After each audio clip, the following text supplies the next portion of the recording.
Hello parents. This is our first installment of our CMS online learning sessions. Once again, as we've shared with you before, we realize it's very difficult for you to get here in the evenings. We all have hectic schedules, and by the time kids get middle school and high school, they're very involved in extracurricular activities, and we want to support that. So we're trying to make it easy for you, and we're going to offer several sessions online this year. So this is the first one that we have somewhat jokingly called Parenting 101. We are aware that all of you know how to parent and you're excellent parents, but middle school is a totally different world. So we thought that we would speak to a few of the experts at the middle school level to give you some of their insights about what to expect and maybe how to best deal with things that you might not have encountered before, because middle school is a time of change.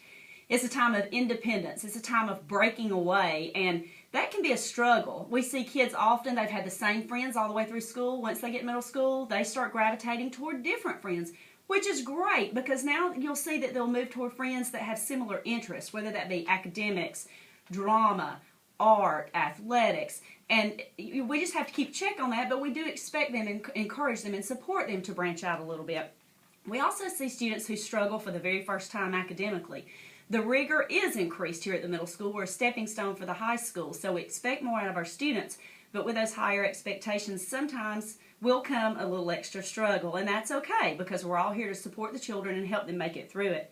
One of the hardest things for parents is that middle school may be the first time that your child really gets into trouble and has a discipline write-up, and I know that that's not easy to accept as a parent, but ironically, it is pretty normal for middle schoolers. Again, they're testing those boundaries. They're pushing a little bit, and that's to be expected.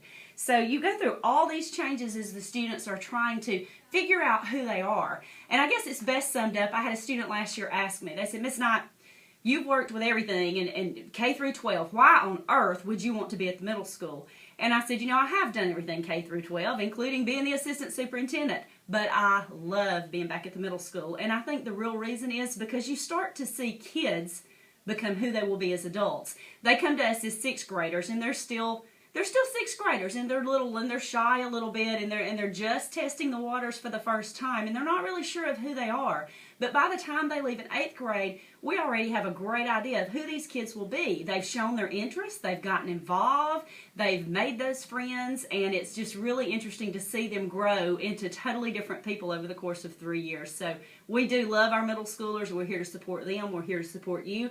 So I hope that during this segment, as you learn from experts like Miss Heidi Allen, our counselor, Miss Michelle Doane, who is our academic coach, Scott Dorsey, who is the assistant principal, and Chris Gray, who is a 6th grade teacher, but Chris also has taught elementary school in 7th grade, so she's a great person to talk about bridging those connections. I hope that you will learn a lot from them and that this will help you during your struggles. And as always, if you need us, we're here for you. Just let us know. Thank you and enjoy the show. Hello, I'm Michelle Doane, the Academic Intervention Specialist here at Calhoun Middle School, and I want to speak with you about natural consequence. Middle school is a stepping stone. It's that frightening time when you are continuing to love and support your child, but simultaneously you're beginning to let go and allowing for more independence, which of course builds confidence. With that in mind, I want to talk about natural consequence. I know how difficult it can be to step back and allow your child to face natural consequences. I have 2 children of my own. I have 2 boys in high school. But I also know from over 20 years of experience teaching what happens to children when their parents do not allow for natural consequences, for the natural order of cause and effect. And those children, I've seen time and time again, they are not able to become independent. And when they face high school, college, they really struggle. What do I mean by natural consequence? What I mean is those things that happen in response to your child's behavior or actions without parental involvement. Let me give some examples to show what I mean. Johnny forgets his book bag. He texts you, "Please bring it to school." He has to have it. His project is in the book bag. You have 2 choices. Enable Johnny, bring it to school. Next time, Johnny's going to do the same thing. He's going to forget it. Or allow for natural consequences. Johnny forgot his book bag. Yes, his project's in the book bag. It's probably going to receive a late grade. Don't bring the book bag, and Johnny will learn. He'll know he has to keep up with his things. You would not believe how many parents show up daily with cleats, book bags, lunch money, school, basketball uniforms, cleats, just things that they've forgotten, the kid has forgotten, and they bring them. And time and again, we see the same parents over and over because those children have not been forced to face natural consequences. You are not doing your child a favor by bringing them things to school that they've forgotten. Another example, Lulu gets detention. Of course, Lulu tells you the teacher just doesn't like her. Other kids were doing the same thing. She was singled out. Allow for natural consequences. Trust that teachers do not give out detention without a reason. They really don't. Detention means that they have to essentially babysit children after school. They don't want that either. Do not try to intervene. Lulu did something to get detention. The notice will tell you exactly what she did. Allow her to serve the detention. Do not try to intervene on her behalf with the teacher. Allow for natural consequences. That is my part of Parenting 101. Thank you. Hello parents, I'm Scott Dorsey, Calhoun Middle School Assistant Principal, and I wanted to take a little time and just share with you guys some pertinent information that will help us work together as a community and continue to build success in our students. And a couple of important areas that we're seeing that we really need to continue working closely together is on student behaviors, students communicating with parents, and the social media aspect. And as we're all aware of that, that's a big area. On student behaviors, we want to reassure you that middle school is a time of change. They're growing, they're developing who they're going to be, and they're going to make some mistakes. And at that time, we'll all work together and continue to teach appropriate behaviors so that students can replace bad decisions with good decisions in order to continue to be successful. Another area that we just need to continually work together and we need to share with you is the communication between parent and student. In middle school, it is a really tough and trying time for parents. As a parent, I truly understand that. And one thing students tend to do, that they tend to pull away from parents and not communicate everything that parents would like to know. And we're going to do everything on our end to make sure we continue to post on Facebook, website, 101s, so that everybody's informed about what's going on and we continue to work together to make sure there's no lack of communication. And one of the final big areas that we're all addressing and making sure that it is being taken very seriously at Calhoun Middle School is the social media aspect. And when we say social media, we know how vast and broad that area is. But just little helpful tips is always have the password to your kids' social media websites. Always double check, find out what they're doing, what's going on, and continuously communicate with staff or administration if we see there's a concern that we might need to know about. But at any time that we can help, resolve any conflicts, or just help or provide information, please feel free to call, and look forward to hearing from you, and have a great evening. Being organized is one of the keys to being successful in middle school. Some ways to help your child be organized include: provide binders for your student. They should have 1 or 2 binders in which to keep their notes, homework, and important papers. Unless the teacher specifically asks, there's no reason to have a binder for each subject. That's a lot to carry around. Make sure to use pocket dividers in your binders. This will give your students some place to put things like homework or papers that do not have holes punched in them. Everything needs to have a place. Once a week, sit down with your child and help them organize their binder. You should also provide a place for your child to write down all their assignments. It could be a day planner, it could be a notebook, it could even be a cell phone, a calendar, or a notepad on a cell phone. Whatever your child uses, make sure that it is used daily. For the beginning of school, you probably should check those assignments every day to make sure they're written down, make sure they're done, and then put in the correct binder section of their notebook so that they can turn it in. Don't believe it when your child says that they finished all their homework at school or that they don't have any homework to do. There are always quizzes or tests to study for. There are always projects that need to be worked on. And make sure that they're doing those things. That takes planning too. Once a week, sit down with your child and look ahead for upcoming tests and projects and help him or her develop a plan to study for that test a little bit at a time or to work on that project a little bit every day. Don't allow them to wait until the last minute to study or complete a project. Time management is a critical skill in the work world. Helping your child develop a plan for completing these tests and projects will actually help them become a more valuable employee in the future. Resist the temptation to do all of this for your child. Work with your child and guide him or her, but don't do the work. If you do all the work, it might save a lot of griping and a lot of complaining, but ultimately, you're not helping your child by doing it for them. With your child, establish a consistent and comfortable workspace for them to do their homework. And consider your child's personality and their after-school commitments, and decide together what works best for your child. It might be that your child has after-school football practice, and they need to come home and eat dinner and then do their work. Or they might need to have some time to go outside and play before they come in to do their work. But whatever you decide upon, decide with your child and then be consistent and stick with it and make sure that the child is doing what's expected. All of this requires a lot of time at the beginning, but it will be time well spent. Soon these behaviors will become habit, and you can gradually pull back, and your child will continue on with the good habits that you've taken the time to establish. Hello, I'm Heidi Allen, and I'm the middle school counselor at Calhoun Middle School.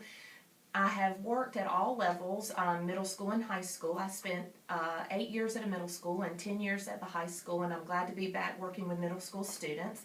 Today I'd like to talk with you about one of the most important social and emotional issues that your child will face as a middle school student, and that issue is choosing friends. And not just choosing friends, but choosing the right friends. As a parent at this time in your child's life, you can't choose your child's friends for him and her. However, you can help your student choose his or her friends choose them wisely. Like it or not, your child's friends will help shape his values and actions. During this stage of their lives, middle school children want two things. They want to be noticed and they want to be accepted. I'd like to outline a few ways that you can help your child with this. First, build your child's self-esteem. You may be thinking, how can I do this? Tell him you love him. Tell him you're proud of him. If he doesn't succeed, help him feel better and urge him to keep trying. Building your child's self-esteem will help him feel more confident about himself and help him be able to form healthier relationships with other people. Secondly, talk to your child every day and listen to his concerns. Stay clued in about what's going on in your child's life. Give him your full attention when he talks and really listen to what he has to say. Thirdly, discuss with your child the qualities in a friend that matter the most, such as being trustworthy and being kind and making good choices, especially when it comes to steering clear of alcohol, tobacco, and drugs. Fourth, get to know your child's friends. Looks can be deceiving, so try not to judge your child's friend based on how they dress. It's more important to talk with them about who they are and what they like to do, and then determine if what they like to do is illegal or unsafe or risky. Allow your child to invite friends over to your house so that you have an opportunity to get to know them, keep an eye on them, and get to know them better. Next, get to know the friend's parents. In this way, you can create a network of parents whom you trust, who can also monitor your child when your child is at their house. Finally, introduce your child to new groups of people who share his or her interests. After-school clubs, school clubs, faith-based activities, sports programs are all good places for meeting new people. Be open to exploring different opportunities and activities with your child to find something that he or she really enjoys. In conclusion, be aware that making friends in middle school is extremely important to your child. So let your child know that that makes it extremely important to you as well. Giving your child support will boost his or her confidence and help your child develop positive friendships, making middle school a more positive experience. Hi, my name is Nina. I'm your vice president of middle school, and some tips I'd give is probably to be confident. I mean, everyone here is unique in their own way. I'm loud, of course. It's okay if you're shy, but don't just hide. Just be confident and be comfortable in who you are, and never doubt yourself. It's okay to be wrong every now and then. We at Calhoun we expect exceeding, but we will help with the struggling, and it's just all about you. Don't be worried when you get in middle school. Just because you've grown up with all these different people doesn't mean your personalities aren't going to change, and you're not going to branch out and become friends with different people that you've never had anything to do with, because that'll happen. My name is Sirius Taylor, and I'm a student for Calhoun Middle School. I'm here to help people, make sure to be a good jacket. I'm here to encourage people to stop bullying and speak up. If you ever heard of the Cartoon Network series, Stop Bullying, Speak Up, you should watch it every day when it comes on Cartoon Network. It usually comes on Sunday, so if you're free on Sunday, you can watch that. Okay.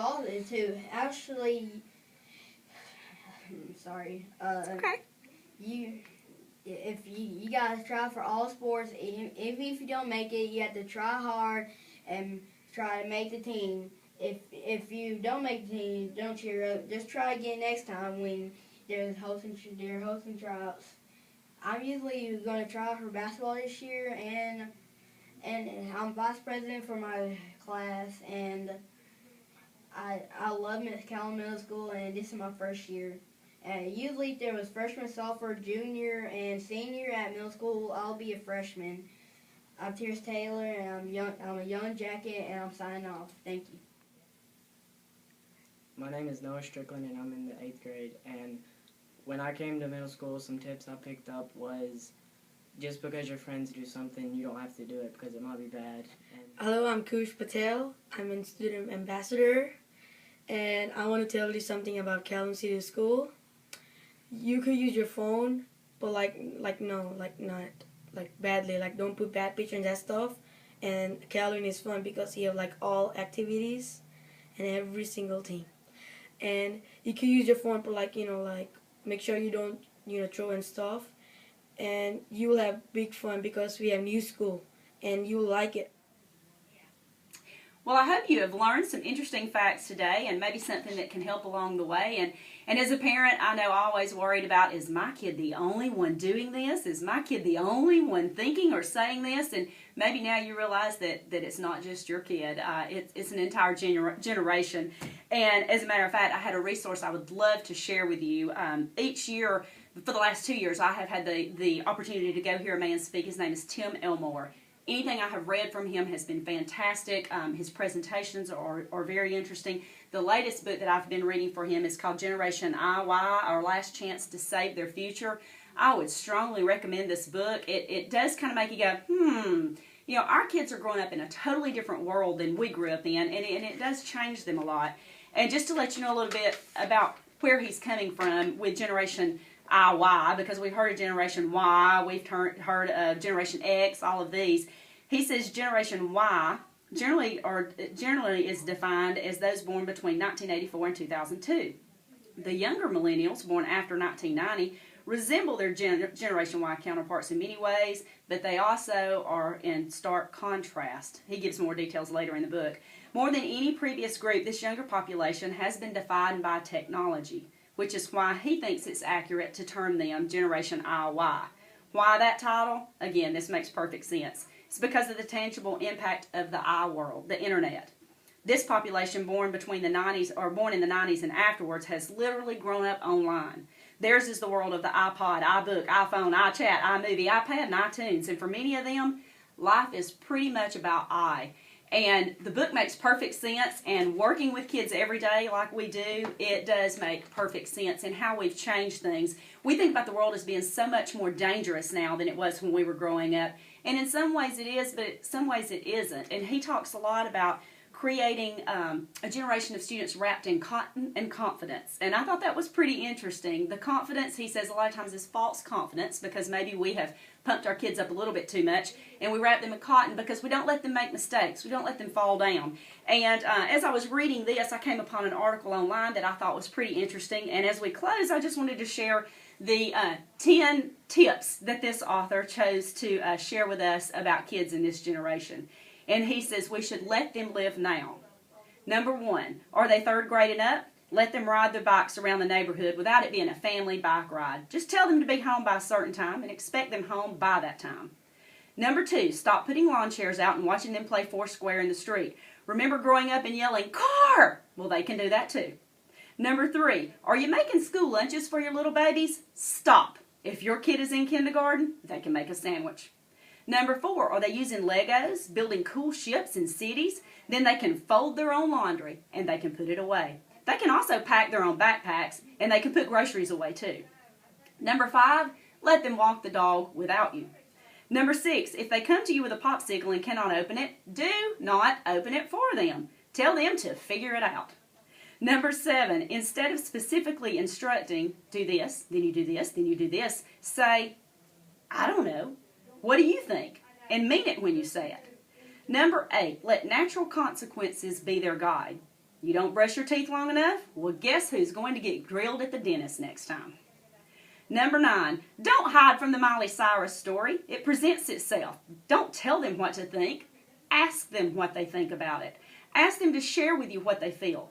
What they will take away from it is a way to help guide their personal decisions in the future.